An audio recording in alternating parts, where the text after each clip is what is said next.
Bake with us, Canada. This week's guest baker is Hertzog from Orla Pastries plus Provisions. This week's recipes are for blueberry scones and butter tart bars. Hello, welcome to Baking for Change. I'm your host today, Destiny Moser, and I'm here today with Hertzog. Welcome. Well, thank you. I'm excited. It's my first time doing this, so let's make some stuff. We're going to start today with making some scones, and I'm going to show you a basic recipe. I'm going to show you an inclusion that's really easy, and the great thing about this recipe is you can do it as sweet, you can do it as a savory, and what changes is really just what you're adding to your base. So I'm going to show you a basic base for scones, and it's what we use in the bakery actually, and it's really worked well for us for many years. And then the other thing we're going to do is a little butter tart bar, which is really fast, and it's like butter tarts but in a bar formation, and so that's really great if you're hosting. Yeah, sounds great. I'm excited to get started. Okay, so flour's in the bowl. It's been weighed. I weigh all my ingredients as opposed to using cups. I feel like cups don't always work out exactly, so even if I get a recipe and I like the look of a recipe and it's in cups, I will then convert it to weight, because as a baker I want to be very, very exact, because the science actually really matters. For sure. And that's the thing, like sometimes you're not sure if you should pat it down and pack it in or loose, so weighing is definitely a great way to go. So I got flour here, plain white sugar. We're going to add that into the flour. So you're always adding your dry ingredients together, and your wet ingredients will always be separate. And that's pretty much a good rule of thumb when it comes to baking. I love that you're getting your hands all dirty in here. It really brings me back to like cooking with my grandma. Exactly. And this kind of recipe is actually, you have to do it by hand. It doesn't really work if you use a mixer. You're going to overwork your dough and you're going to create gluten. And with scones, you actually don't really want any gluten to form. You just want sort of the flour there and the butter to help rise it. Okay, so in here, I've just added some baking powder, as well as some salt. And with me, salt, I always add to a recipe. If it doesn't have salt, I will add a little bit of salt to a recipe, because it definitely, for science purposes and for flavor purposes, needs to be in there. Okay, so now that we've done this, we've got our flour. What we're gonna do is we're gonna create a little bit of a well. Perfect. And we've got 2 cups of milk here. And just regular 2% milk? Regular Homo 2%, it doesn't really matter. Okay. You can use cream. I've used yogurt, I've used sour cream. This recipe, you can use buttermilk. So what you could do is you could add a little bit of, if you don't have buttermilk, a little bit of lemon juice to this to create some acidity. But, okay, perfect. And that will help tenderize your dough. So 2 eggs. So I like to add them directly into the milk, as opposed to some people do their eggs and their milk, and I prefer to make sure that they're broken up. Just so that they're evenly distributed in your dough. And I'm terrible. I always get eggshells. Always. And I can't do, some people can crack an egg with one hand. No, I'm never going to be able to do that. I gave up. Yeah, I actually will crack them usually in a separate bowl, so that if I do get the shell in it, then I can take the shell to scoop out the shell. Oh, exactly. As opposed to trying to do it with my fingers. And I mean, we're humans. Things happen, right? Exactly. So, okay, so as you can see, this mixture now is a nice light yellow, because that's from the eggs and the milk together. Perfect. So, done that. And just before I do that, I'm going to add the butter to this guy. So this is our wets here. This is the butter. You can see that I've put it into little chunks. So I cubed that beforehand. Some people like their butter to be super cold. You can do that. I find sometimes it's hard to break it up doing that. But whatever works for you. And then the same with like a pie crust. We want that peas and carrots texture. So this takes the most time. But if you cut it up beforehand, and I let it come to about room temperature, so it's not going to melt in the dough. And what you're doing is you're coating. Okay. You can see like you're basically coating all the butter with flour, and that's going to help in the final product. So now I am going to, we did this before, we added the eggs to the milk. So now I'm going to add this into the flour mixture. I'm not going to add it all at once, because even though the recipe will probably work out that way, you don't want to suddenly just dump it all in and then you end up with this gooey mess. So I always kind of put a little bit in at a time, even though there's a well. And then even with the well, I will like kind of just fold it in a little bit. I don't want it to get gooey, because you can't recover from gooey. And then you don't want to overmix it just until it's incorporated. Yeah, and that's the big thing that I've told all the bakers at my bakery is like, this is actually like less is more when it comes to scones. Okay, so now that it's all mixed, what's the next part? Oh, so we'll take the sticker off the fruit. That's always good to look for. We're gonna add a little bit of lemon zest to this. Because we're doing blueberry, I find that lemon just really brings out the flavor of blueberries. Citrus and berries is always quite nice. So I brought this little fruit. And could you use frozen blueberries for this? Yes, you can. Frozen blueberries, you have to be very careful with frozen fruit because it is super wet. So what we will often do is not use, you can use it directly in a recipe, but you might want to flour it. Okay. Just to keep in that moisture. So not too much. And you can add anything at this point. You could add cinnamon, you could add nutmeg. If you're doing savory, maybe you want to add in some onions, some garlic, fresh herbs. Good. Yeah, you can have like a lot of fun with like the inclusions. Okay, so I'm not going to add the blueberries right now because if I do, it's just going to end up with like mush. So I'm going to teach you a little secret that I recently learned. So you can see like I haven't completely mixed it up because I want to finish that on the surface on the table so that And this is just flour? This is just flour, and I love flour. I over flour probably, but I hate when things stick. So you can see this is pretty much like not fully together. It's pretty wet still. There's kind of a big wetty goop there, but that's okay. Perfect. Yeah, it's still got that crumbly consistency to it. Exactly. So, and I'm going to flour this a little bit as well because I noticed it was wet. So with this, I'm actually going to kind of fold. So what I'm doing now is I'm actually folding in. And I don't even really use a rolling pin at this point. I'm just pressing and folding. And the more I fold, the more layers. I'm actually going to add my blueberries now as opposed to in the dough. Oh, now I feel like we're making pizza. Looks like pizza, kind of. And then these are just blueberries I got at the supermarket. Right now, blueberries and strawberries, they're pretty reasonable because we're getting a lot of imports. So. Okay, so. Okay. And the problem is sometimes with fruit, you end up, it changes the consistency of your scones, and I don't want that to happen. So I fold it in. All right, so our dough is ready to just roll out a little bit. So this one, you can pretty much decide how many scones you want to make out of a dough. You can decide the shape. Some people prefer round, some people square, some triangles. At the bakery, we tend to do triangles because it just works nicely for us. And does that determine the thickness that you're doing right now? So if I wanted to get more scones out of this, I could roll it thinner, or? Yeah, you don't want to roll it though too thin, otherwise you don't get that nice So lift. You want to be about 1.5 to 2 inches? Yeah, and some of these, like these scrapers, sometimes they'll even have measurements on them. So we use these quite a lot, the bench scraper. So I'm making just a square, and the reason is because I want to get 16 out of this dough. Okay. Because we're going to do them kind of small, that way we can share them. Yeah, exactly. We could make one big one, that one might be kind of fun too. And then you said you wanted to get 16, so they're going to be a little bit smaller. Yeah. But the other question I was going to ask you is, does it matter how big they are? Like if I wanted to say just do 9 out of this, is that okay? You could do whatever you want. We'll make big ones and also mini ones. We've done round ones. The challenge with round ones is when you're cutting them out, you get a lot of like those scraps. And then to rework the scraps, the product's not as nice. So making a square or a triangle means you like don't have to re-roll anything. And I love using this guy just to make it look perfectly it's all square. pretty. Yeah. So basically what I'm gonna do is I'm gonna cut it in half. And you don't have to be perfect. And then I'm gonna cut that in half again. Cut that in half again. So you can see right now I've got 4. And then maybe what we'll do.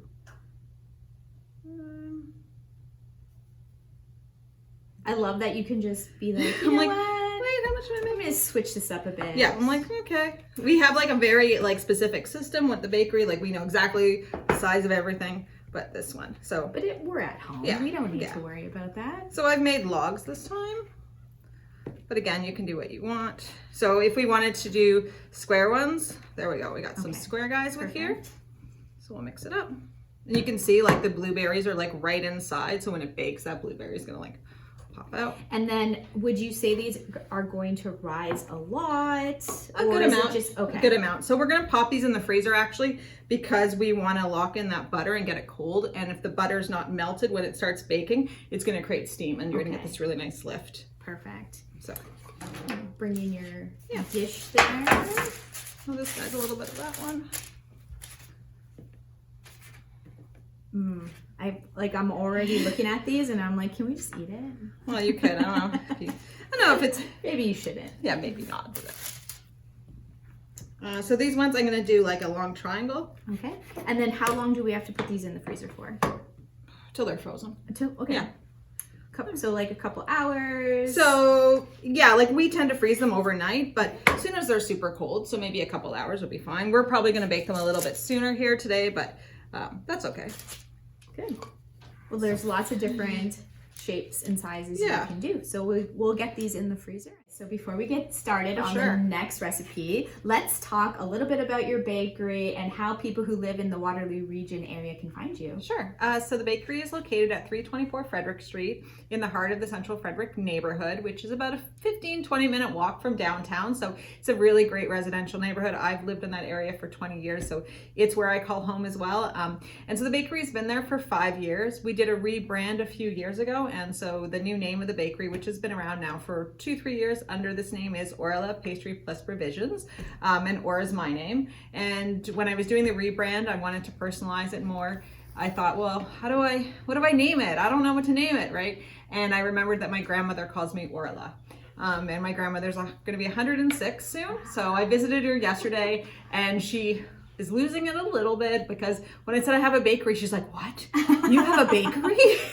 So it was like, oh, grandma, okay, yes. But it was lovely to see her. So the bakery is 324 Frederick Street. It's open Tuesdays through to Sunday. The hours change a little bit on the weekends just because we start a little bit later because people need to sleep in, I think. And also they'll go to market on Saturdays. And during the week, we're open 8 to 4. So sounds good. And what are some of the staples that we can get? So our scones are huge. We sell a lot of scones. The other thing we make is the Queen-Amon, which is a laminated pastry that originated in Brittany. Okay. People come far and wide for that one. And we've been featured nationally about that product. We're not making it today because it's like a 3-day product. Okay. So, yes. We don't have that time. We don't have that time. Yeah, but one day I'm happy to teach how to make a Queen-Amon. It's definitely a laborious pastry, but it's beautiful and it's like a croissant, but we tell everyone more butter, more sugar, which is true. And it actually means butter cake in French. Oh, okay. Yeah. That sounds awesome. Yeah.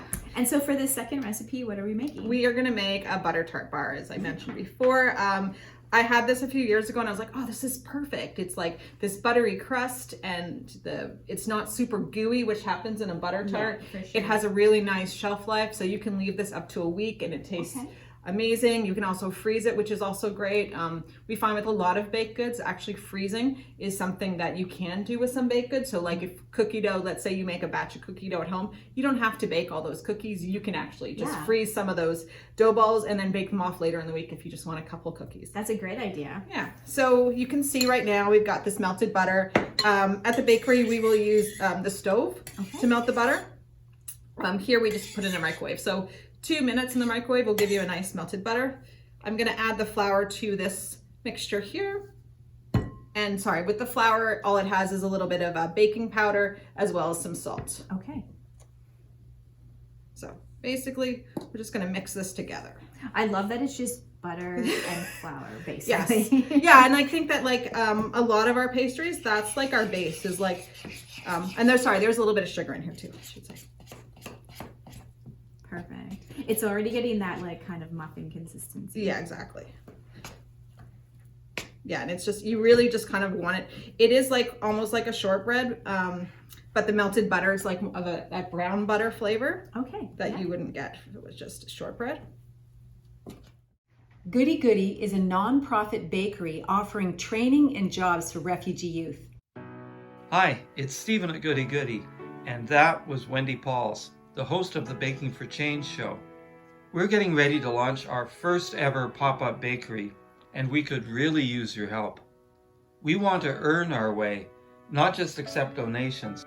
So 100% of the profit from our bakery sales and 100% of your donation goes towards paying our young refugee staff. Everyone at Goodie Goodie is a volunteer, and we don't pay for things like rent or advertising, so our administration costs are almost zero, which makes us a pretty good choice when deciding who you want to support. There's a donation link right on our website, as well as in the description section of this video. And the more you donate, the more refugee kids we can bring into our program. For more information, visit goodiegoodie.ca. So the consistency kind of looks like cookie dough. Yeah, essentially it is like a cookie dough. It's a very wet cookie dough because of that butter. I'm going to spray the pan. Okay. So spray is totally fine. And then this guy, basically we're just creating a base. Okay. And again, this is one of these things that I actually really enjoy doing because you can just sort of zone out and play with, almost like playing with Play-Doh, but as a grown-up. And it's got that crumbly consistency still. We're not necessarily making it super packed. And all we're doing is we're just gonna you can see we're just pushing it down to the base.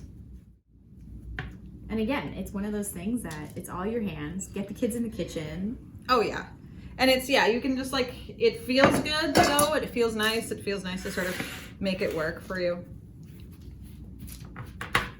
So it'll take some time to do. Do you have any more questions? No, but so once you're done this, we're going to put it in the oven before we do the next part. Yeah, so, and then what I do too is I basically create a crust, right? Very quickly. You can see that I've already come together with the crust here on the sides. Okay. It's almost like the pie crust or a tart crust. Yeah, very similar, yeah. Okay, perfect. And so we're gonna put this in the oven for how long? So that takes about 10 to 12 minutes. Okay. Again, everybody's oven's a little bit different. So it's one of those things, although there is the science behind it, so much of baking, even though it says do it for this long, you'll notice every recipe will say, or until golden. So with this one, what I would suggest at home is bake for 10 minutes, go look at it, and then decide, oh, you know what, I'm gonna do it another 2 minutes. Or maybe 12 minutes in your oven wasn't enough, and that's okay. You can put in for a few more minutes. So. And you, like you said, you just want that golden crust to it? Yeah, perfect. Exactly. And the reason we're doing is, it's kind of like a pie dough where you're gonna bake your crust beforehand, so that's what we're doing, because we're gonna add the liquid to it, and the liquid is pretty gooey, so we want to make sure that this is fully cooked. Otherwise, the base isn't going to cook anymore. Perfect. Okay, so while you're doing that, we can get this in the oven, and then we'll come back with the filling.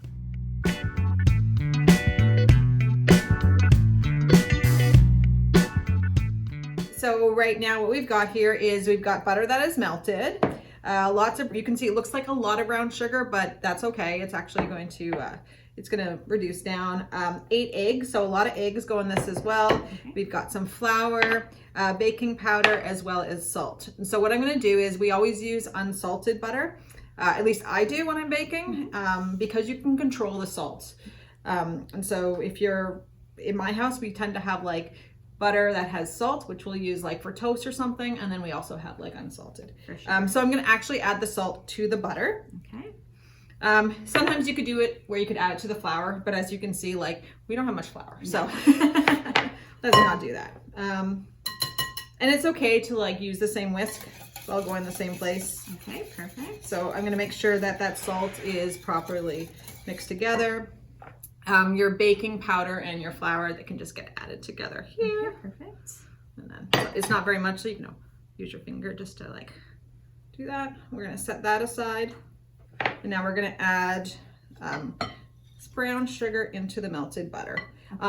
And that we melted the butter before, so you could totally use the same bowl again to melt the next batch of butter so you don't have as much dishes to clean up. Yeah. Oh yeah, I'm always about minimizing the cleanup effort. So you can see, you want to make sure your butter is nice and warm. Okay. Because it's not going to melt down your brown sugar, which is what you're doing. So you want to just keep whisking until you see that the sugar is no longer grainy and you get this nice smoothness. Perfect. So you can see already it's nice and smooth, runny. Now we're going to add our flour to this. And the reason we're adding flour to this is just to help bind it when it bakes. Okay, perfect.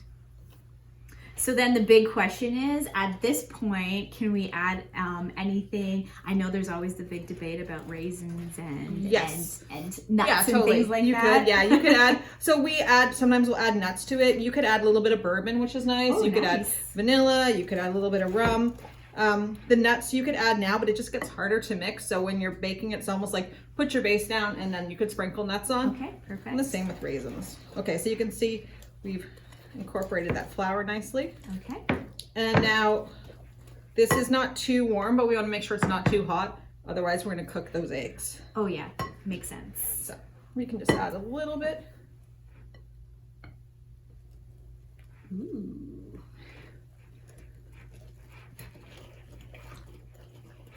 Yeah, it's Get kind of it all fun. mixed in there. Exactly. Maybe get a little messy. And now we just want to really incorporate so that we no longer see the egg. If we're still seeing yellow, then it's not really mixed properly. Okay. Well, it smells great. Yep. And our base is done. You can see it did shrink a little bit on the sides, which happens. So you can always like overcompensate, which we use different pans at work. So would have a bigger lip, but this is going to work perfectly. Mm-hmm. Could you use like one of those glass baking? Yeah, you could totally use a glass. Okay. Yeah. So you can see that it's nice and like super gooey. So it's going to be delicious. And then it's going to go in the oven for about 20 minutes. Okay. We'll check it probably at 15 and give it a jiggle, just because, as we said, like every oven's a little bit different. Mm-hmm. And then how will you know that it's done? How will you know it's done? You said give it a jiggle. What's the you texture? can tell, like if it still looks runny, then like don't pull it out. Okay. But you want it to look like basically set. So if you were to shake the pan a little bit, it's gonna just show like a little bit of movement, a little jiggle. If it doesn't do anything, then it's like it could be overbaked. Okay. But at the same time, if you overbake this, it's not a terrible thing. It just means it's more solid. It'll be a little bit more chewier. Yeah. But I know that you can't test it the same way as a cake. No, you can't. No. So we're just gonna pour this filling, and you kind of want to do it while this is still pretty warm. It works just better because it's gonna suck it up. Okay. Perfect. And then if there's a little bit of cracked, it's okay. Mm.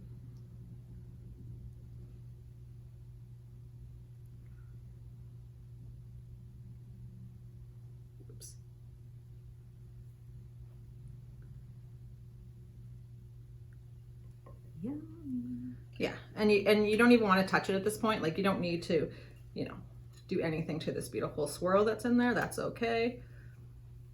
Yeah, I love how it looks. It's got that nice smooth consistency. Yeah, and again, you like said brown like sugar. I could add my raisins or nuts or anything at this point. Yeah, so that's what I would do. If I was going to add pecans or raisins, you can add chocolate chips, macadamia nuts, almonds, anything really. Anything can go. I've seen people put mini eggs. So like, actually, yes, that sounds delicious to me. Exactly. So we're just going to pop this back in the oven for 20 minutes. I would suggest if you're doing this at home, be close to the oven, and you can even put it in like a measuring cup or something and pour it by the oven. That way you're not worried about like, it is pretty liquidy. So the closer you are to the oven, the better. Awesome. Yeah.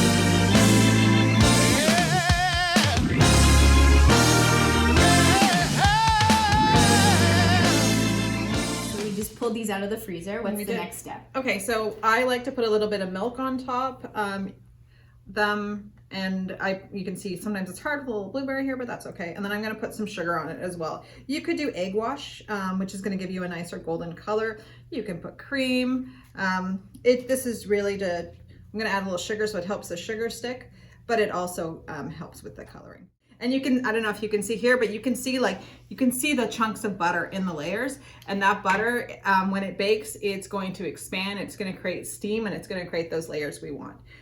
So we're going to bake them at 400. Again, some people have scones that bake them at 425, some bake at 375, but you really don't want to go below 375 or your butter is just going to melt and you're not going to get that steam. So these guys, we're going to bake these ones. I think we'll start for 15 minutes and check them. And these guys, I think I'm going to do them about 9 minutes and check them and see how they are. Sounds good. So we'll get those in the ovens and we will be right back.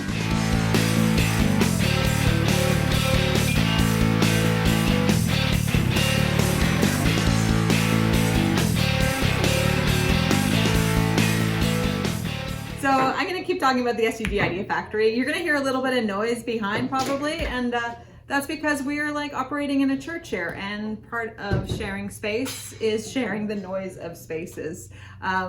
So the SCG Idea Factory is a great opportunity. It's a great space in downtown Kitchener. The Small Business Center runs a multitude of programs to help small businesses. I've been so lucky to be able to be involved in the growth of the SCG Idea Factory and helping small businesses. And it's so great to be able to bake and have a bakery, and at the same time to be able to support the community in a very different way, but also in a way that really makes sense. We have so many great things going on at the Idea Factory. We have so many other tenants in that space doing amazing things.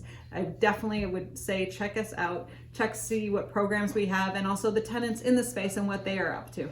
Now it's time for everybody's favorite moment, the eating time. Yes. So I usually will score a bar ahead of time. That way you just kind of know how many portions you're going to get out of it.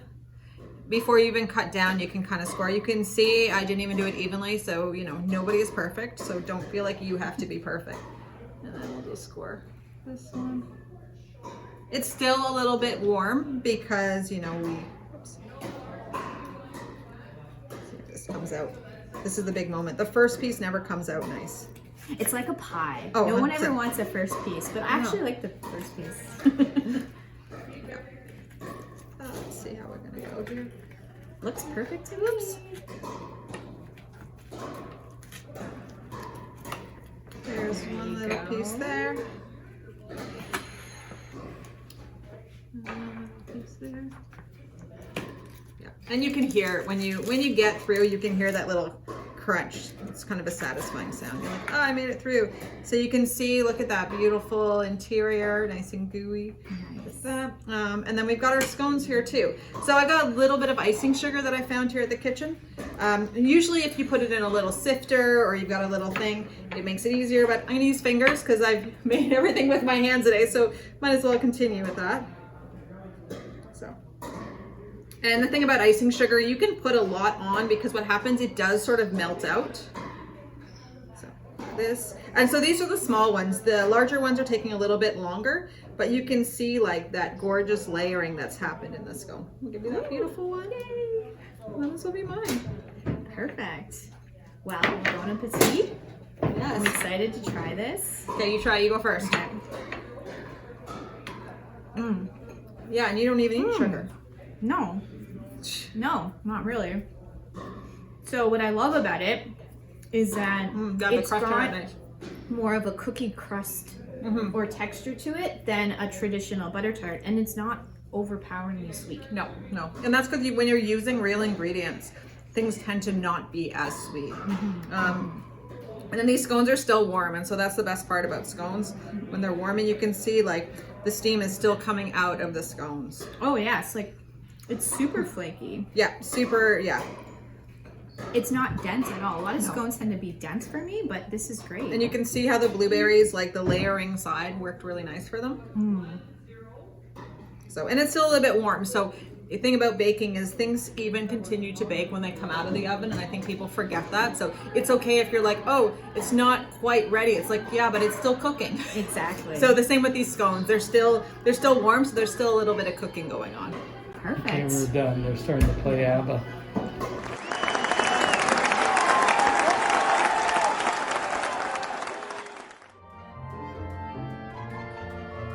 Thanks for watching, and thanks to all of the guest bakers who've appeared on our show.